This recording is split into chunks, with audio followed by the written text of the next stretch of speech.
যুবক, আমাদেরও সহ্য হয় না যখন তোমরা 31st নাইটে যাও, মনে করো উৎসব, অথচ এটাই বিধর্মীদের ইবাদত। আমাদেরও কলিজা চূর্ণ বিচূর্ণ হয়ে যায় তোমরা বড়দিনে যাও, অথচ তারা তা পালন করে যে আল্লাহ এই দিনে ছেলে জন্ম দিছে। তোমরা যখন যাও আমাদের কলিজা ভেঙে যায়। তখন আমরা তোমাদেরকে বলি না, হারাম, they are not Muslim।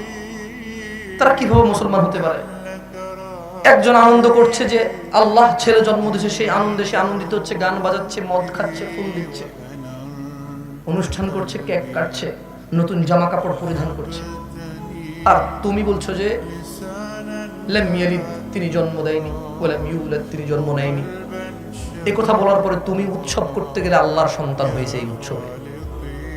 তুমি যখন এটা করো আমাদের কলিজা ভেঙে যায়, তখন আমরা আবল তাবল বলা শুরু করি, তখন আমাদের কলিজা ভেঙে যায়। যুবক, সহ্য হয় না তুমি যখন বলো যে আল্লাহ ছেলে জন্ম দিয়েছে আর তুমি আনন্দিত সেই খবরে, সহ্য হয় না।